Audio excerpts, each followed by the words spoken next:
한국을 그저 운 좋은 추격자로 보셨습니까? 그 오만한 착각이 지금 강대국들의 미래를 통째로 날려버리고 있습니다. 세계 최고의 석학들이 수십 년간 쌓아온 정교한 공식들은 한국이 그려낸 붉은 선 앞에서 모두 무용지물이 되었습니다. 선진국이 되면 성장이 멈춘다는 경제학의 성역을 한국은 보란듯이 무너뜨렸기 때문입니다. 미안하지만 이제 당신들이 주도하던 시대는 끝났습니다. 세계에 강요하던 낡은 규칙은 오늘부로 폐기되었습니다. 전 세계 인공지능 산업이 한국의 허락 없이는 멈춰서고 당신들이 자랑하던 무기들이 전쟁터에서 고철로 변해갈 때 오직 한국만이 지구의 새로운 표준을 설계하고 있습니다.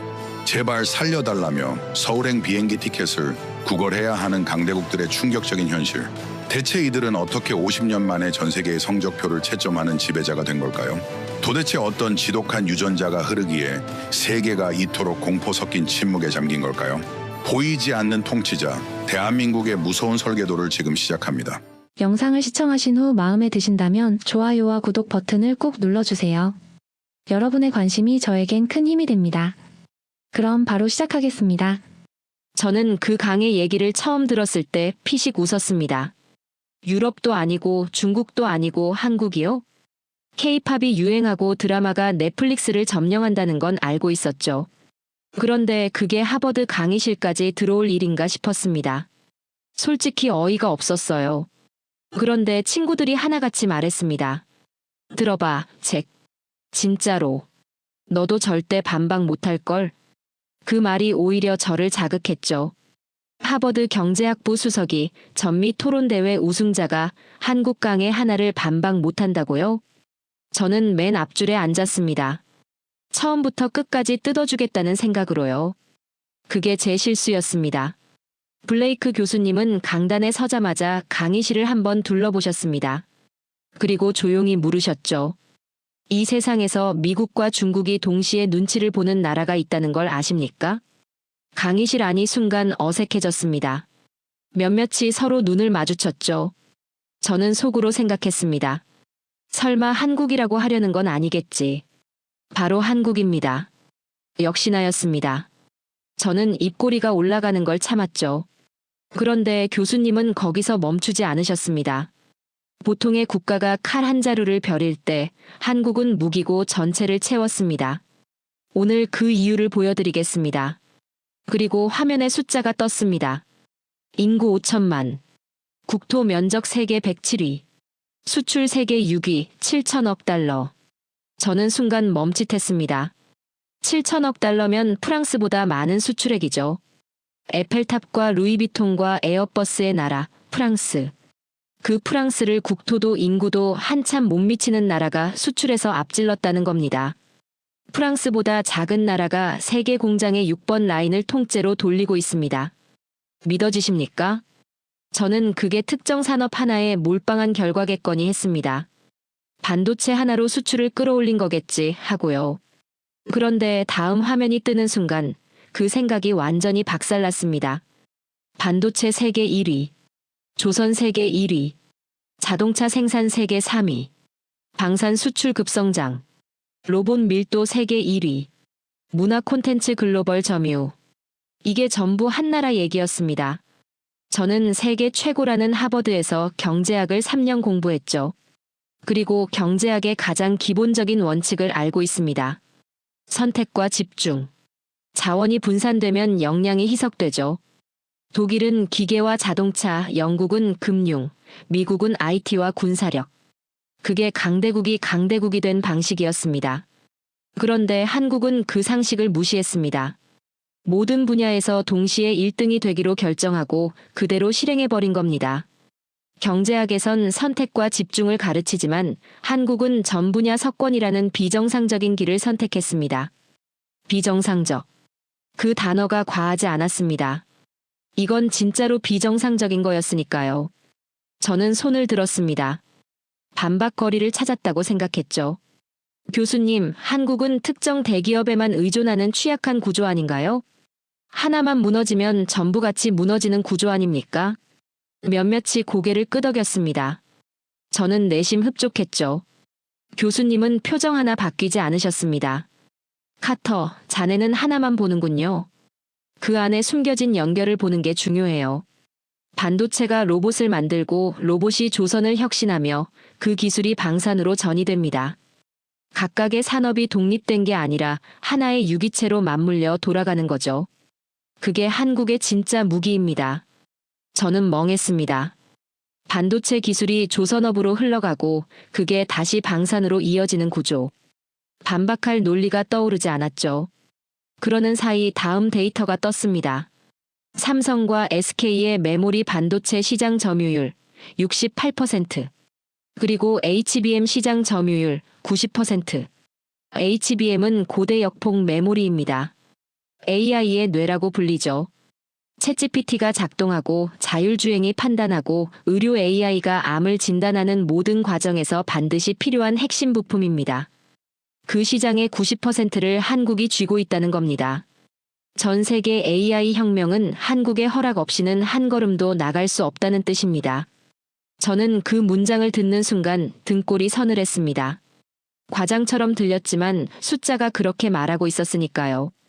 다음 화면엔 자동차 생산 세계 3위 데이터가 떴습니다. 현대와 기아가 합산해서 연간 700만 대 이상. 그리고 바로 옆에 GFP 기준 세계 군사력 5위가 나란히 붙었죠. 핵이 없는 나라가 군사력 세계 5위라는 겁니다. 그런데 교수님은 거기서 멈추지 않으셨습니다. 군사력 순위보다 더 주목해야 할 숫자가 있습니다. 방산 수출 데이터가 떴습니다. 2022년 한국의 방산 수출액은 173억 달러였습니다. 불과 몇 년 전까지만 해도 세계 방산 시장에서 존재감조차 없던 나라였죠. 그런데 지금 폴란드가 계약서에 도장을 찍었고 루마니아가 줄을 섰고 노르웨이가 손을 들었습니다. 중동의 부국들이 한국 무기를 사겠다고 기다리고 있고 유럽 전역에서 한국산 무기 체계를 검토하는 회의가 동시다발로 열리고 있죠. 왜 그럴까요? 한국 무기는 실전형입니다. 수십 년간 세계에서 가장 긴장된 전선, 한반도에서 검증된 무기 체계죠. 책상 위에서 설계만 한 무기가 아니라는 겁니다. 게다가 납기가 빠릅니다. 유럽 방산 업체들이 몇 년씩 걸리는 계약을 한국은 몇 달 안에 이행해버리죠. 실전 검증, 압도적 납기, 합리적 가격. 이 세 가지를 동시에 충족하는 나라가 한국 말고 없다는 겁니다. 제조업에 꽂힌 자동차와 국가 생존의 끝인 군사력을 동시에 탑 클래스로 올린 나라는 역사상 유일합니다. 그리고 지금 한국 방산은 이제 막 시작했을 뿐입니다. 현재 추세라면 머지않아 세계 방산 3위권 진입은 시간 문제입니다. 역사상 유일. 그리고 이제 시작. 그 두 문장이 겹치는 순간 강의실 안의 공기가 달라졌습니다. 월스트리트 저널이 한국은 모든 산업의 규칙을 새로 쓰고 있다고 보도했다는 기사가 떴습니다. 그리고 원전 건설 단가 비교가 이어졌죠. 한국의 원전 건설 비용은 미국과 프랑스의 절반 수준이었습니다. 같은 성능을 절반 가격에 짓는다는 얘기였죠. 독일 출신 교환학생이 손을 들었습니다. 교수님, 원전 단가가 미국의 절반이라는 게 물리학적으로 납득이 되지 않는데요. 한국인들에게 불가능은 단지 시간이 조금 더 걸리는 일일 뿐입니다. 그들은 이미 지어냈으니까요. 강의실 안이 무거워졌습니다. 마지막 숫자가 떴습니다.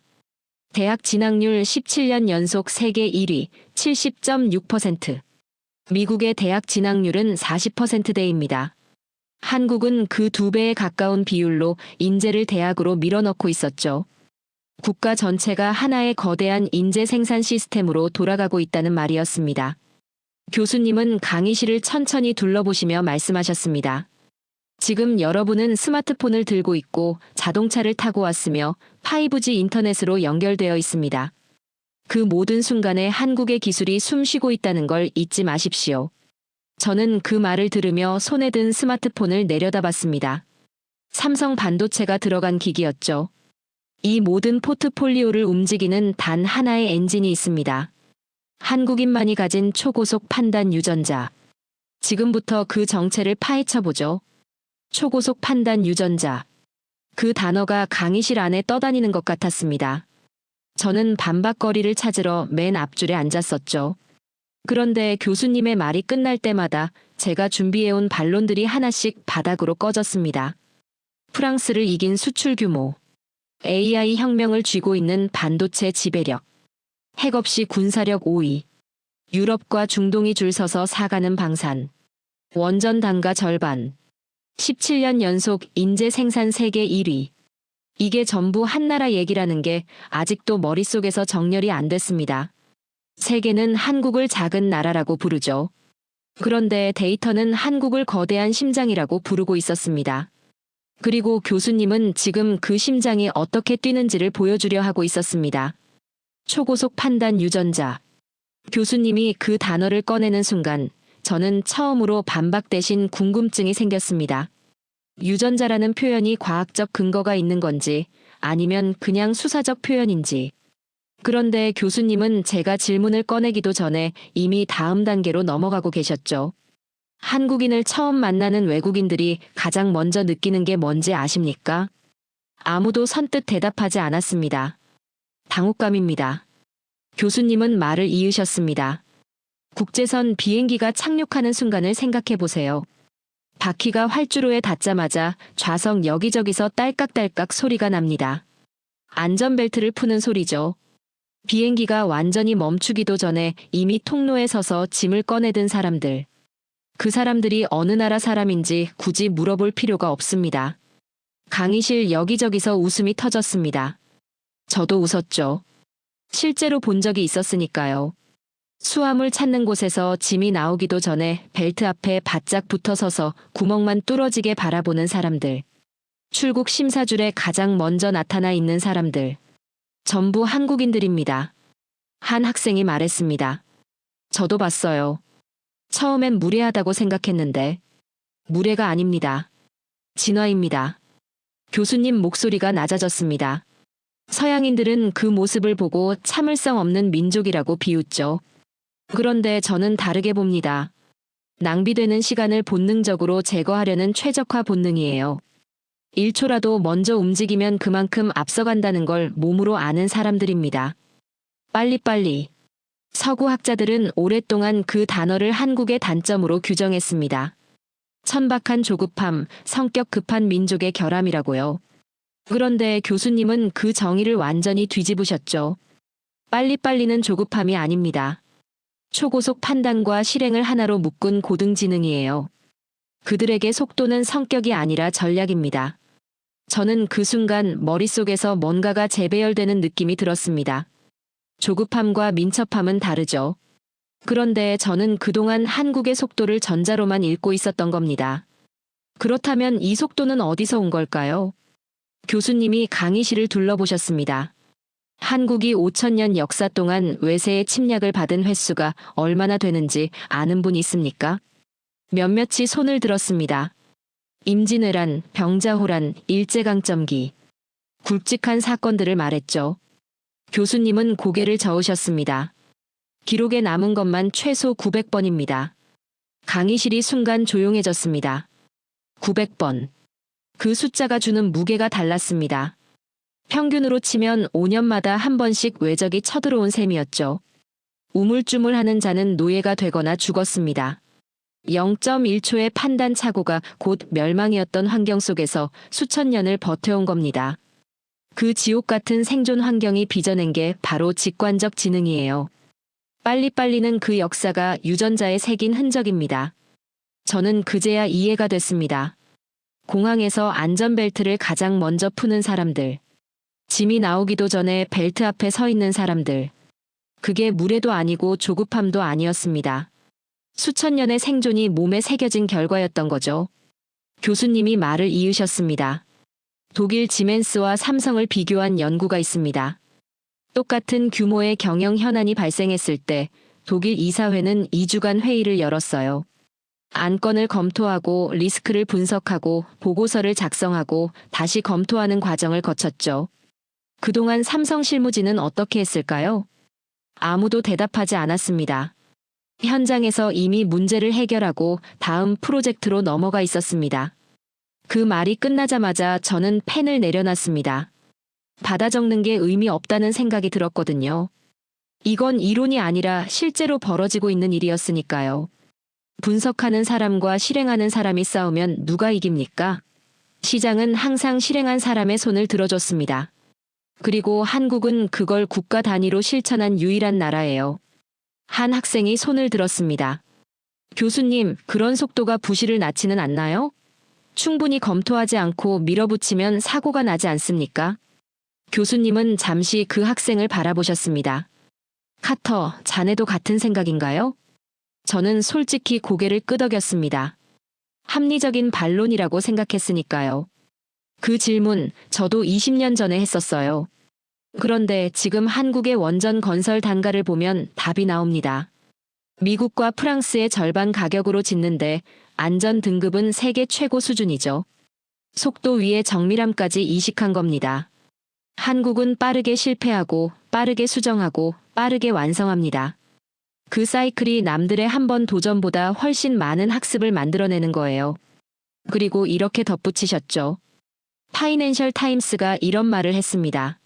한국인은 미래를 기다리지 않는다. 오늘 당장 미래를 설계하고 내일 아침에 배달한다. 그 문장이 강의실 안에 잠시 떠다녔습니다. 저는 미국인입니다. 미국은 세계에서 가장 강한 나라죠. 그런데 그 미국이 2년을 논쟁하는 동안 한국은 이미 결과물을 들고 나타난다는 게 현실이었습니다. 교수님은 계속하셨습니다. IMF 외환위기 때 한국은 전 세계에서 가장 빠르게 무너졌습니다. 그런데 동시에 가장 빠르게 일어섰어요. 금 모으기 운동 하나로 국민이 자발적으로 외채를 갚기 시작했죠. 금융위기 때도 팬데믹 때도 마찬가지입니다. 전 세계에서 가장 먼저 반등하는 나라. 그게 한국입니다. 위기에서도 그 유전자는 멈추지 않아요. 30년 주기로 찾아온 위기들. 그때마다 세계가 한국의 몰락을 예상했고 한국은 매번 그 예상을 비웃으며 일어섰죠. 자네가 0.1초를 우습게 여길 때 한국은 그 0.1초를 모아 반도체 시장의 68%를 삼켰습니다. 독일인이 완벽한 도면을 그리는 동안 한국인은 이미 건물을 다 짓고 인테리어를 고민하고 있었어요. 저는 그 말을 들으며 제가 준비해온 논리들이 또 하나씩 무너지는 걸 느꼈습니다. 속도는 결함이 아니었습니다. 전략이었죠. 수천 년의 생존이 빚어낸 돈으로도 교육으로도 복제할 수 없는 것이었습니다. 이 유전자는 살 수가 없습니다.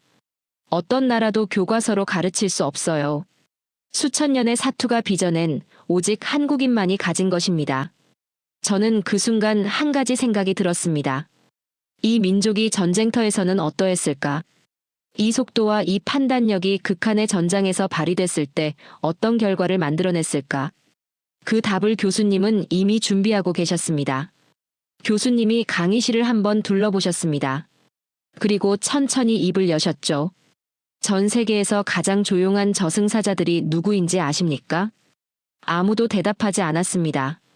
바로 베트남전의 한국군이었습니다. 화면에 숫자가 떴습니다. 1대 100. 한국군 한 명이 쓰러질 때 적군은 100명이 죽었습니다. 인류 전쟁사에서 이런 교환 비율은 거의 기록된 적이 없어요. 한 학생이 손을 들었습니다. 교수님, 그 수치 출처가 어디인가요? 미국 국방부 공식 전쟁 기록입니다. 그리고 베트콩 내부에는 이런 교전 수칙이 있었어요. 한국군과는 절대 싸우지 마라. 확실한 승리가 아니면 즉시 퇴각하라. 이게 베트콩들 사이에서 성경처럼 통하던 말이었습니다. 강의실이 굳었습니다. 미군이 헬기와 포격으로 전쟁을 치를 때 한국군은 야간 매복과 근접전으로 정글을 장악했습니다. 무기의 문제가 아니었죠. 정신의 문제였습니다. 900번의 침략을 버텨온 민족이 전장에 나갔을 때 어떤 모습이었는지 그 숫자 하나가 모든 걸 말해주고 있었습니다. 그들은 적을 제압하는 게 아니라 싸울 의지 자체를 뿌리째 뽑아버렸습니다. 전쟁이 시작되기 전에 이미 이긴 군대였어요. 교수님은 잠시 말을 멈추셨습니다. 그리고 이렇게 물으셨죠. 그 병사들이 전쟁이 끝나고 집으로 돌아왔습니다. 총을 내려놨죠. 그리고 무엇을 들었을까요? 아무도 대답하지 않았습니다. 용접기를 들었습니다. 망치를 들었습니다. 그리고 세계 건설 시장 전체를 전장으로 바꿔버렸죠. 그 문장이 강의실 안에 무겁게 깔렸습니다. 전장에서 증명된 결사적 집념이 산업 현장에 그대로 이식됐습니다. 퇴로 없는 결단력, 극한의 집중력, 죽기 살기로 밀어붙이는 실행력.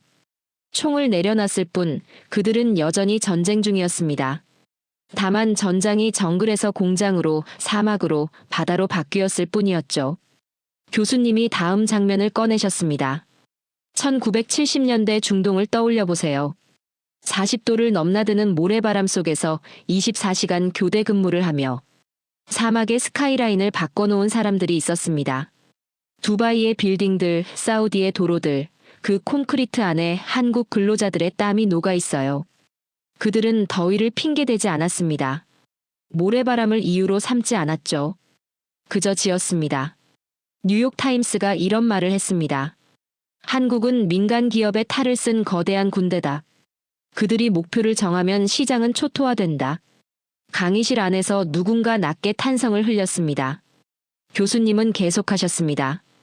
경부고속도로를 아십니까? 독일 아우토반과 비슷한 규모의 도로입니다. 독일은 그 도로를 짓는데 7년이 걸렸어요. 전 세계 엔지니어들도 최소 그 정도는 걸릴 거라고 했죠. 그런데 한국은 2년 6개월 만에 완공했습니다. 한 학생이 말했습니다. 그렇게 빨리 지으면 부실 공사 아닌가요? 그 고속도로가 지금도 한국 물류의 혈관으로 50년 넘게 쓰이고 있습니다. 한국인들의 답은 항상 같아요. 잠을 안 자면 가능하다. 그리고 교수님은 화면을 바꾸셨습니다. 정주영 회장의 이야기였습니다. 조선소도 없는 나라가 배를 수주하러 영국에 갔습니다. 바클레이즈 은행장을 만나서 차관을 요청했죠. 당연히 거절당했습니다. 배를 만들어 본 적도 없는 나라에 돈을 빌려줄 은행이 어디 있겠습니까? 교수님이 잠시 멈추셨습니다. 그런데 정주영은 주머니에서 지폐 한 장을 꺼냈습니다. 500원짜리 지폐였어요. 그 지폐 안에는 그림이 하나 있었죠. 거북선이었습니다. 그는 이렇게 말했어요. 우리는 이미 400년 전에 철갑선을 만들었습니다. 그 피가 우리 안에 흐르고 있습니다. 강의실 안이 완전히 조용해졌습니다. 차관이 승인됐습니다. 그리고 그 조선소가 지금 세계 LNG선 시장의 86%를 장악한 현대중공업의 출발점입니다.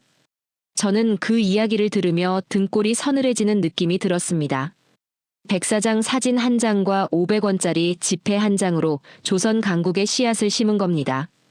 이건 사기가 아니었습니다. 확신이었죠. 그리고 그 확신이 현실이 됐습니다. 교수님이 말씀하셨습니다. 포항제철 이야기도 빼놓을 수 없죠. 박태준 회장은 공장을 짓기 시작하면서 직원들에게 이렇게 말했습니다. 실패하면 0일 만에 다 같이 빠져 죽자. 강의실에서 누군가 숨을 들이켰습니다. 농담이 아니었습니다. 그들에게 철강은 금속이 아니라 국가의 뼈대였으니까요. 첫 쇳물이 터져나오던 날 공장 안의 모든 직원이 울음바다가 됐다는 기록이 있습니다. 그 눈물이 무엇이었는지 저는 그 자리에 있지 않았지만 짐작은 합니다. 그 말이 끝나고 잠시 정적이 흘렀습니다. 한 학생이 손을 들었습니다. 교수님, 그건 민주주의와 인권을 희생한 군사문화의 산물 아닌가요? 너무 가혹한 방식 아닙니까? 안락한 의자에 앉아서 도덕을 논하는 건 쉽습니다. 그런데 그들은 폐허 속에서 생존을 논했어요.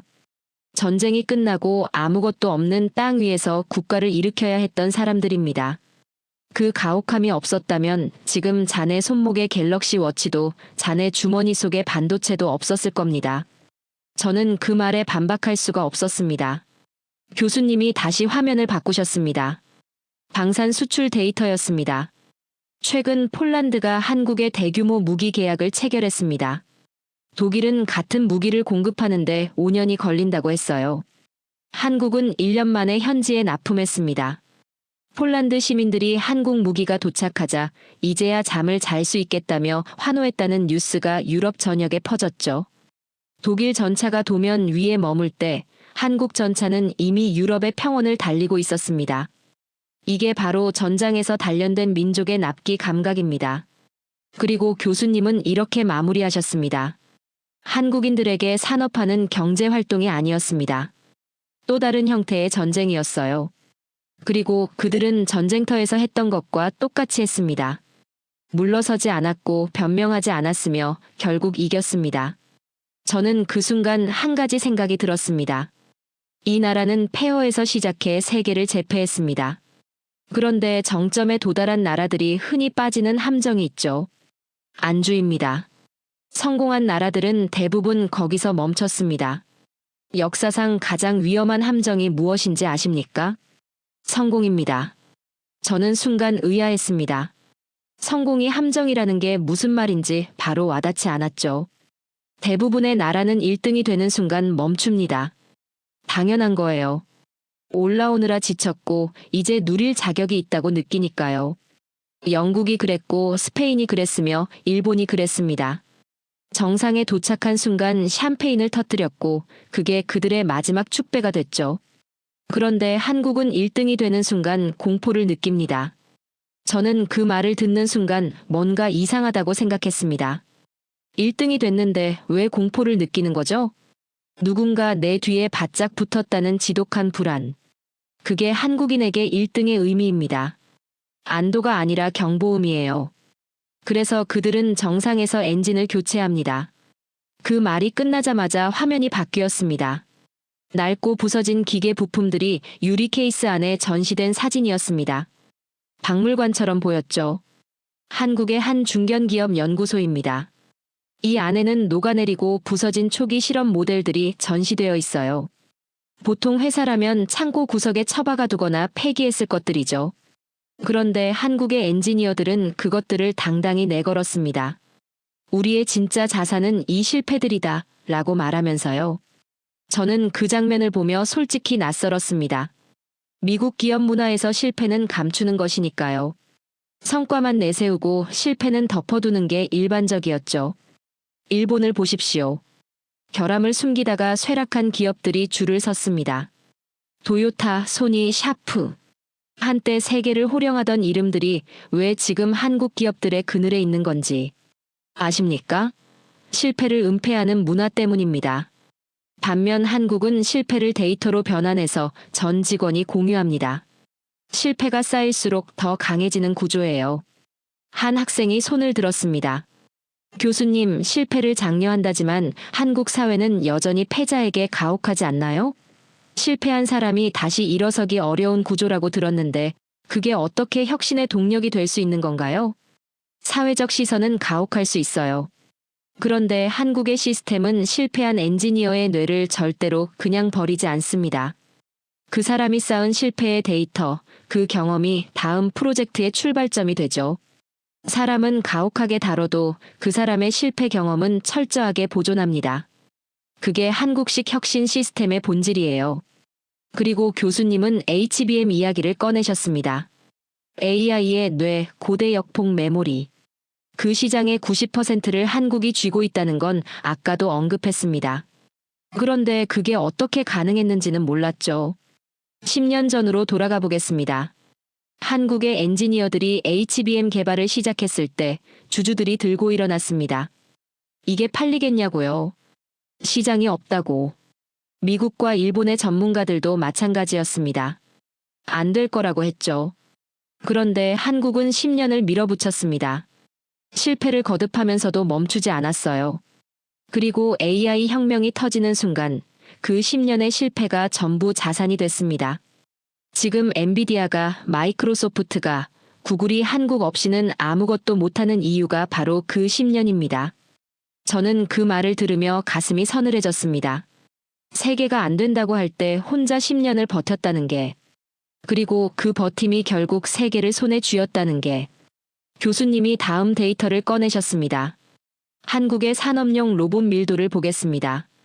노동자 1만 명당 로봇 1012대. 세계 평균의 7배입니다. 강의실 안에서 누군가 낮게 휘파람을 불었습니다. 그런데 더 중요한 건 숫자가 아니에요. 한국은 인간의 노동력을 로봇으로 대체하는 게 아닙니다. 인간의 지능을 로봇의 속도에 이식하는 겁니다. 반도체 클린룸에서는 사람보다 로봇이 더 많아요. 그 공간에서 인간과 기계가 오직 데이터로만 대화하며 움직이죠. 그게 한국이 반도체 수율 세계 1위를 유지하는 방식입니다. 그리고 이렇게 덧붙이셨습니다. 5G 속도를 보겠습니다. 한국은 세계 1위입니다. 그런데 왜 한국이 이 인프라에 집착하는지 아십니까? 한국인에게 로딩 시간은 단순한 불편이 아닙니다. 국가적 손실이자 모욕이에요.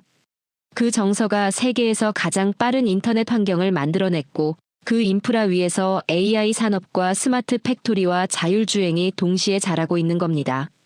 월스트리트 저널이 이런 말을 했습니다. 한국은 선진국이 된 이후에 더 배고파진 유일한 나라다. 그들은 풍요를 누리는 법을 잊은 것 같다. 강의실 안에서 웃음이 터졌습니다.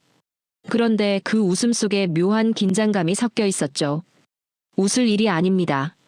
이게 바로 한국이 선진국의 함정을 피한 방식이에요.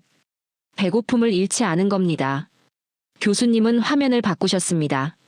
AI 6G 자율주행의 국제표준회의 데이터였습니다. 과거에 한국은 서구가 만든 규칙을 따랐습니다.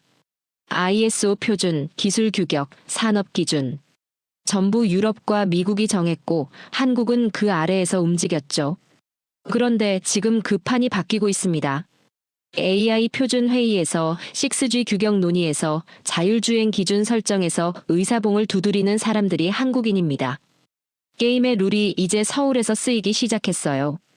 저는 그 말을 들으며 뭔가 근본적인 것이 바뀌고 있다는 느낌이 들었습니다. 규칙을 따르는 나라와 규칙을 만드는 나라. 그 둘 사이의 격차는 숫자로 표현할 수 없는 것이었죠. K뷰티를 보겠습니다. 프랑스가 수백 년간 지배해온 미국 화장품 시장에서 지금 한국이 점유율 1위입니다. 어떻게 가능했을까요? 미국 인플루언서가 한 제품에 반응을 보이면 한국 기업은 2주 안에 관련 신제품을 기획하고 생산해서 배송까지 완료합니다. 프랑스 기업이 회의 일정을 잡는 시간에 한국은 이미 시장을 선점해버리는 거죠. 한국 대기업 임원이 인터뷰에서 이런 말을 했습니다. 우리는 1등을 유지하지 않는다. 2등이 추격을 포기할 정도로 거리를 벌릴 뿐이다. 그 문장이 강의실 안에 잠시 떠다녔습니다. 1등을 유지하는 게 아니라 2등이 포기할 정도로 격차를 벌린다. 그게 한국이 스스로 정한 목표였습니다. 성공이라는 안락한 감옥을 탈출한 유일한 민족. 그들은 이제 자기 자신과 경쟁하며 새로운 길을 걷고 있습니다. 저는 그 순간 한 가지 의문이 들었습니다. 이 모든 성취가 가능했던 건 결국 사람의 문제였습니다. 기술도 속도도 집념도 결국 사람에게서 나오는 거니까요. 그렇다면 한국이라는 나라를 움직이는 사람들은 어떤 존재들일까요? 개인이 이렇게 강한 건지 아니면 집단이 이렇게 강한 건지. 교수님이 화면에 사진 한 장을 띄우셨습니다. 카페 안이었습니다. 테이블 위에 고가의 노트북이 놓여 있었고 지갑이 그 옆에 있었습니다. 그런데 자리에 사람이 없었죠. 어느 나라 카페인지 맞춰보십시오. 몇몇이 조용히 생각하는 눈치였습니다. 저는 순간 북유럽 어딘가라고 생각했죠. 덴마크나 핀란드쯤 되는 나라. 한국입니다. 그때 뒷줄에서 목소리가 터져나왔습니다. 브라질에서 온 교환학생 마르코스였습니다. 교수님, 그건 연출된 사진 아닌가요? 저희 나라에선 손에 들고 있는 지갑도 낚아채 가는데 저게 실제 상황이라는 게 말이 됩니까? 강의실 안에서 몇몇이 고개를 끄덕였습니다. 저도 솔직히 같은 생각이었으니까요. 너무 비현실적으로 보였습니다. 교수님은 표정 하나 바뀌지 않으셨습니다. 연출이 아닙니다. 한국에서는 카페에 자리를 맡을 때 노트북이나 지갑을 테이블에 올려두고 자리를 비우는 게 일상이에요. 수십 분이 지나도 그 물건들은 그 자리에 그대로 있습니다. 이게 특별한 날의 특별한 장면이 아니라 매일 수천 개의 카페에서 동시에 벌어지는 일상이죠. 마르코스가 다시 말했습니다. 그래도 납득이 안 됩니다. 사람 사는 곳이 다 똑같지 한국이라고 도둑이 없겠습니까? 도둑이 없다는 게 아닙니다. 사회 구성원 간의 신뢰 비용이 영원에 수렴한다는 거예요. 경제학적으로 이건 불가능에 가까운 수치입니다. 신뢰 비용이 낮을수록 거래가 빨라지고 협업이 깊어지며 사회 전체의 효율이 기하급수적으로 올라가죠. 한국이 이 작은 국토에서 이 모든 것을 이뤄낼 수 있었던 가장 근본적인 인프라가 바로 이 신뢰입니다. 마르코스는 팔짱을 낀 채 입을 닫았습니다. 완전히 납득한 표정은 아니었지만 반박할 말도 없어 보였죠. 저는 그 순간 생각이 연결되기 시작했습니다. 반도체도 조선도 방산도 결국 사람이 만드는 것이죠. 그 사람들이 서로를 믿는 사회에서 움직인다는 것. 그게 단순한 미담이 아니라 국가 경쟁력의 핵심이었다는 겁니다. 교수님이 말을 이으셨습니다. 새벽 2시에 여성이 혼자 거리를 걸을 수 있는 선진국이 얼마나 됩니까? 파리는 안 됩니다. 뉴욕도 안 되죠. 런던도 마찬가지예요. 그런데 서울은 됩니다. 전 세계 야간 활동 안전도 지수에서 한국은 최상위입니다. 이 안전함이 지금 전 세계 우수한 인재들을 한국으로 끌어들이는 강력한 자석이 되고 있어요. 한 학생이 손을 들었습니다. 교수님, 치안이 좋다고 국격이 올라가는 건 아니지 않나요? 치안은 단순한 안전이 아닙니다. 사회 구성원 전체가 서로를 믿는다는 사회적 자본의 최정점이에요. 그 신뢰가 쌓이면 계약서 없이도 거래가 되고 감시 없이도 시스템이 돌아가며 위기가 와도 사회가 흔들리지 않습니다. 자네 나라에서 상상하기 어려운 효율이 거기서 나오는 거예요. 교수님이 다음 화면으로 넘어가셨습니다. 코로나 팬데믹을 기억하십니까? 전 세계가 강제 봉쇄에 들어갔습니다. 가게 문을 닫고 도시를 잠그고 군인들이 거리를 통제했죠. 그런데 한국은 봉쇄령을 내리지 않았습니다. 단 한 번도요. 저는 그게 무슨 의미인지 몸으로 알고 있었습니다. 미국은 봉쇄했고 유럽도 봉쇄했으며 저도 그 기간을 집 안에서만 보냈으니까요. 어떻게 가능했을까요? 국민들이 자발적으로 움직였기 때문입니다. 정부가 강제하기 전에 이미 마스크를 쓰고 거리를 유지하고 IT 기반 방역 시스템에 자발적으로 협조했어요. 서구의 자유가 방종으로 흐를 때 한국의 자유는 책임으로 빛났습니다. 그 차이가 국격을 갈랐죠. 마르코스가 이번엔 조용히 물었습니다. 그게 가능했던 이유가 뭔가요? 문화적인 특성입니까? 신뢰입니다. 정부를 믿고 이웃을 믿고 시스템을 믿는 사회에서만 가능한 일이에요. 그 신뢰는 하루아침에 만들어지지 않습니다. 수십 년간 쌓아온 사회적 자본의 결과죠. 교수님이 다음 화면으로 넘어가셨습니다. 디지털 거버넌스 세계 1위. 한국 정부의 행정 시스템을 보겠습니다. 여권 갱신, 세금 납부, 복지 신청, 부동산 거래. 이 모든 것을 스마트폰 하나로 24시간 처리할 수 있습니다. 서구 선진국들이 서류 하나 처리하는데 3주가 걸릴 때 한국은 3분 안에 끝냅니다.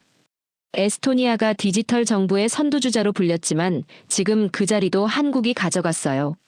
저는 그 말을 들으며 미국 정부 서비스를 떠올렸습니다. 여권 하나 갱신하는데 몇 달씩 걸리는 나라. 그게 부끄러워지는 순간이었죠.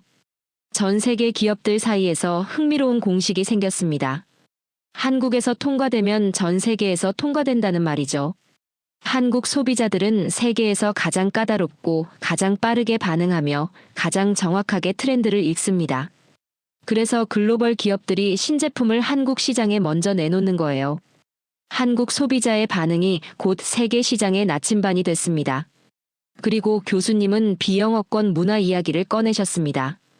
영어라는 거대한 장벽이 있습니다. 전 세계 문화 콘텐츠 시장은 수백 년간 영어권이 지배해왔죠. 할리우드, 영미팝, 영어 소설. 그 장벽을 깨고 비영어권 콘텐츠로 전 세계 문화 시장을 장악한 나라가 등장했습니다. 한국입니다. 이제 전 세계 대중문화의 표준이 서울에서 결정되고 있어요. 마르코스가 조용히 말했습니다. 저희 나라 젊은이들도 다 한국 문화를 따라가고 있습니다. 처음엔 이해가 안 됐는데 오늘 강의를 들으니 왜 그런지 알 것 같습니다. 강의실 안이 잠시 조용해졌습니다. 교수님이 한 학생의 도발을 받으셨습니다. 교수님, 한국의 높은 교육열과 경쟁은 결국 저출산이라는 파국을 부르지 않았습니까? 그게 지속 가능한 나라입니까? 인구의 숫자만 보면 그렇게 보이죠. 그런데 저는 인구의 밀도와 역량을 봅니다. 한 명의 한국인이 만드는 부가가치는 다른 나라 여러 명분입니다.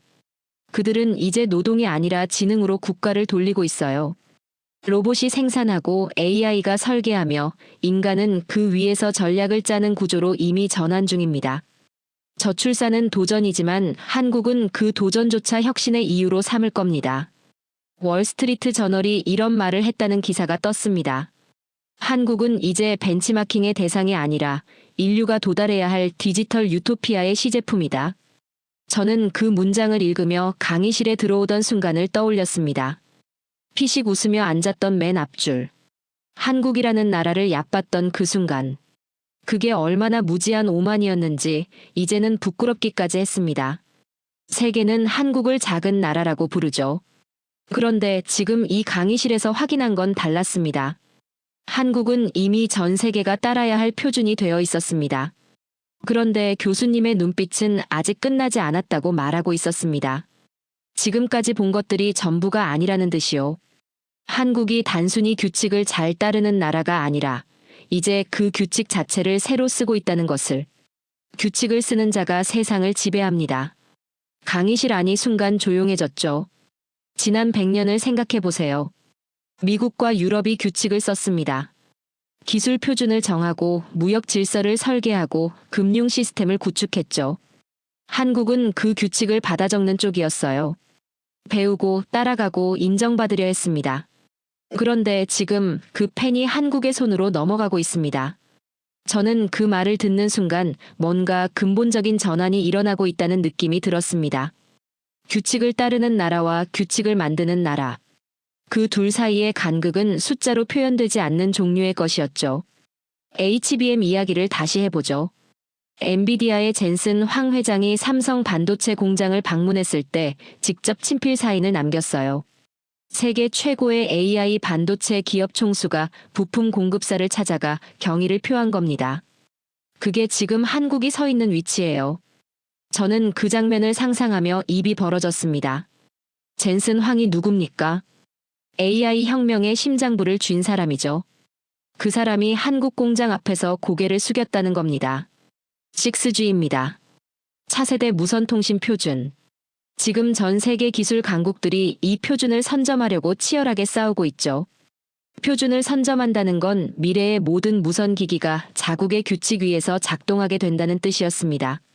6G 국제 표준 기술 제한 건수에서 한국이 세계 최상위권을 달리고 있어요. 앞으로 여러분이 쓸 모든 무선 통신 기기는 한국이 만든 규칙 위에서만 작동하게 될 겁니다. 스마트폰도 자율주행차도 스마트 공장도 전부요. 그때 저는 손을 들었습니다. 교수님, 구글이나 애플 같은 플랫폼은 여전히 미국이 장악하고 있지 않습니까? 한국은 결국 부품 공급처일 뿐 아닌가요? 강의실 안에서 몇몇이 고개를 끄덕였습니다. 나름 날카로운 지적이라고 생각했죠. 교수님은 잠시 저를 바라보셨습니다. 카터, 플랫폼은 앱일 뿐이에요. 그런데 한국은 그 앱이 돌아가는 물리적인 토대와 혈관을 통제하고 있습니다. 혈관을 쥔 자가 심장의 운명을 쥐는 법이죠. 구글이 아무리 강해도 한국의 반도체 없이는 서버가 돌아가지 않아요. 애플이 아무리 화려해도 한국의 배터리와 디스플레이 없이는 아이폰이 존재하지 않습니다. 플랫폼은 껍데기예요. 그 껍데기 안에 흐르는 피가 한국산입니다. 저는 그 순간 반박할 말이 없었습니다. 완전히 맞는 말이었으니까요. ISO를 아십니까? 국제표준화기구입니다. 전 세계 기술과 제품의 규격을 정하는 곳이죠. 과거에 한국 전문가들은 이 회의에서 구석에 앉아 받아 적기 바빴어요. 그런데 지금 그 기구의 핵심 의장단을 한국인들이 장악하고 있습니다. 한국인의 승인 없이는 어떤 신기술도 글로벌 표준이 될 수 없는 시대가 온 거예요. 마르코스가 낮게 중얼거렸습니다. 규칙을 받아 적던 나라가 이제 규칙을 쓰는 나라가 됐다는 건데. 정확합니다. 전기차를 보죠. 지금 유럽과 미국의 자동차 회사들이 전기차를 만들 때 배터리 규격을 어디에 맞춥니까? 한국이에요. 충전 방식과 안전 기준을 한국이 주도하고 있습니다. 폭스바겐이, BMW가, 포드가 한국의 배터리 규격에 맞춰 차 설계를 바꾸고 있어요. 세계 최고의 자동차 강국들이 한국의 기준에 맞춰 설계도를 다시 그리는 겁니다. 독일 출신 교환학생이 눈살을 찌푸렸습니다. 자국 자동차 산업이 한국 기준에 맞춘다는 말이 불편했겠죠.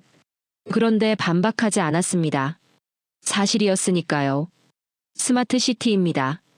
사우디아라비아의 네옴시티, 인도네시아의 신수도 건설. 이 거대한 프로젝트들의 뼈대가 되는 디지털 행정 시스템과 교통 시스템을 한국이 설계하고 있어요. 모래벌판 위에 한국의 디지털 행정망이 깔리고 그 위에 도시가 세워지는 겁니다. 도시라는 거대한 유기체의 운영체제를 한국이 설치하고 있는 거죠. 저는 그 말을 들으며 생각이 확장되는 느낌이 들었습니다. 반도체, 배터리, 통신 표준, 도시 시스템. 이게 전부 한국이 규칙을 쓰고 있는 영역들이었으니까요. 바이오를 보겠습니다. 전 세계 제약회사들이 신약을 개발하면 어디서 만듭니까? 한국의 바이오 위탁 생산 공장입니다. 한국은 지금 바이오 의약품 위탁 생산 세계 1위예요. 인류의 수명을 연장하는 신약들이 한국의 공장을 거치지 않고서는 세상에 나올 수 없다는 뜻이죠. 생명 연장의 꿈조차 한국의 손을 빌려야 하는 시대가 됐습니다. 그리고 교수님은 우주 이야기를 꺼내셨습니다. 한국이 독자 개발한 누리호가 우주로 올라갔습니다. 다누리호가 달 궤도에 진입했죠. 단순한 우주 개발이 아닙니다. 적에도 위성통신 시장의 표준을 선점하기 위한 싸움에 한국이 뛰어든 거예요. 그리고 수소 경제와 차세대 소형 원전 규격까지 한국이 선도하고 있습니다. 탄소 중립 시대의 새로운 규칙을 한국이 먼저 쓰고 있는 거죠. 블룸버그의 기사가 화면에 떴습니다. 한국은 조용히 세계 경제의 핵심 기반을 장악했다. 그들은 싸우지 않고 이기는 법을 알고 있다. 교수님이 강의실을 한번 둘러보셨습니다. 과거에 한국은 서구의 정답지를 베꼈습니다.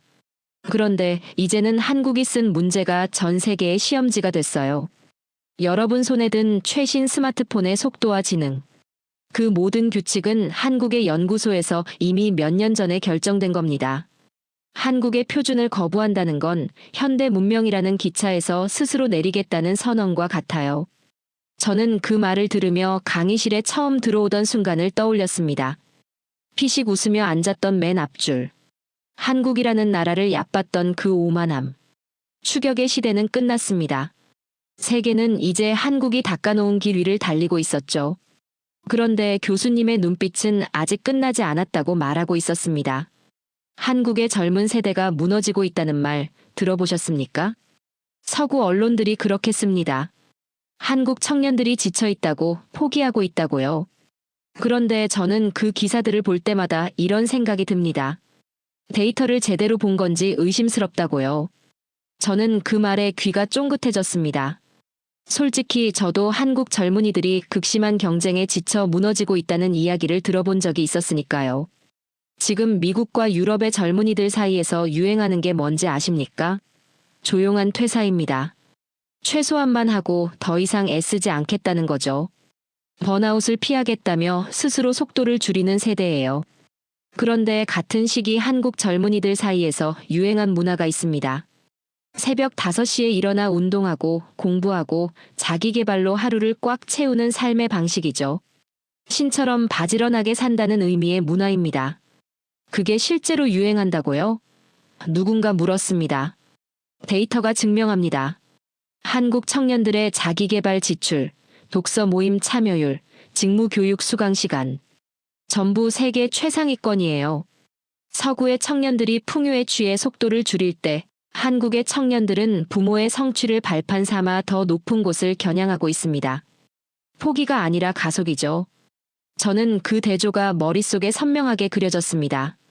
조용한 퇴사 대 새벽 기상. 같은 시대, 같은 나이, 전혀 다른 방향이었습니다.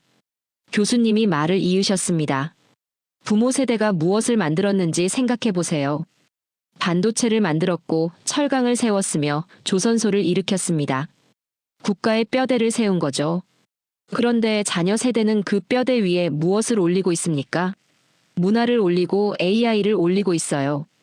부모가 만든 하드웨어 위에 자녀들이 소프트웨어를 얻는 겁니다. 그 시너지가 지금 세계가 본 적 없는 조합을 만들어내고 있죠. 강의실 안이 조용해졌습니다. e스포츠를 보겠습니다. 전 세계 e스포츠 대회에서 가장 많은 상금을 가져가는 나라, 가장 많은 챔피언을 배출하는 나라가 어딥니까? 한국입니다. 단순히 게임을 잘하는 게 아닙니다. e스포츠는 0.1초 단위의 판단과 팀 전체의 전략적 협업이 맞물리는 두뇌 전쟁이에요. 한국인의 초고속 판단 유전자의 디지털 직관까지 더해진 세대가 전 세계 e스포츠를 장악하고 있는 겁니다. 상금 규모만 수천억 원에 달하는 대회에서 한국 선수들이 트로피를 들어올리는 장면이 이제는 낯설지 않아요. 마르코스가 고개를 끄덕였습니다. 저희 나라에서도 e스포츠 팬들은 다 한국 선수들을 최고로 칩니다. 어릴 때부터 한국 선수처럼 되고 싶다고 하죠. 그리고 이 디지털 감각은 e스포츠에만 머물지 않습니다. 한국의 젊은 세대는 코딩과 알고리즘으로 세상을 읽고 글로벌 트렌드를 누구보다 빠르게 포착하죠. 미국과 유럽의 럭셔리 브랜드들이 지금 한국 젊은 층의 눈치를 봅니다. 왜 그럴까요? 한국 젊은이들의 안목이 곧 지구의 표준이 되어버렸기 때문이에요. 그들이 외면하면 트렌드가 죽고 그들이 선택하면 트렌드가 삽니다. 저는 그 말을 들으며 잠시 생각에 잠겼습니다. 소비 트렌드를 이끄는 세대가 동시에 기술을 이끄는 세대라는 게 보통 일이 아니었으니까요. 교수님이 화면을 바꾸셨습니다. 창업을 보겠습니다. 과거 한국 청년들의 꿈은 대기업 입사였어요. 안정적인 직장, 좋은 복지. 그런데 지금 한국 최고 대학의 졸업생들이 선택하는 길이 달라지고 있습니다. 우주 스타트업, 바이오 벤처, 딥테크 기업. 안정을 버리고 불확실성 속으로 뛰어드는 청년들이 늘고 있죠. 실리콘밸리를 위협하는 한국 테크 스타트업들이 글로벌 무대에서 수천억 원의 투자를 받고 시장을 열어가고 있어요. 한 학생이 손을 들었습니다. 교수님, 그렇게 강한 세대라면 왜 한국이 세계에서 출산율이 가장 낮은 나라가 된 건가요? 결국 소멸하는 것 아닙니까? 교수님은 그 학생을 잠시 바라보셨습니다.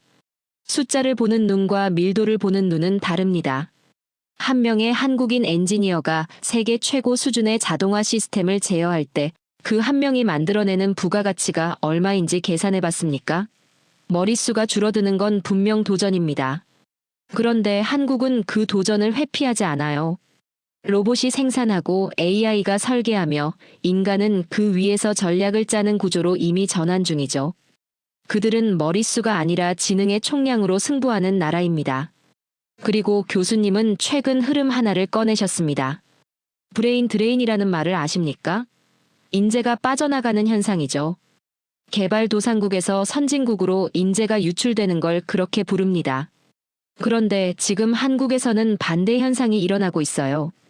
전 세계의 젊은 천재들이 한국으로 모여들고 있습니다. K혁신에 합류하기 위해 한국의 기술 생태계 안에서 함께 뛰기 위해 서울을 선택하는 외국인 인재들이 늘고 있죠. 두뇌가 빠져나가는 나라가 아니라 두뇌가 유입되는 나라로 바뀌고 있는 겁니다. 마르코스가 조용히 말했습니다. 저도 솔직히 한국에서 일해보고 싶다는 생각을 한 적이 있습니다. 기술 수준이나 인프라가 워낙 앞서 있으니까요. 강의실 안에서 몇몇이 고개를 끄덕였습니다.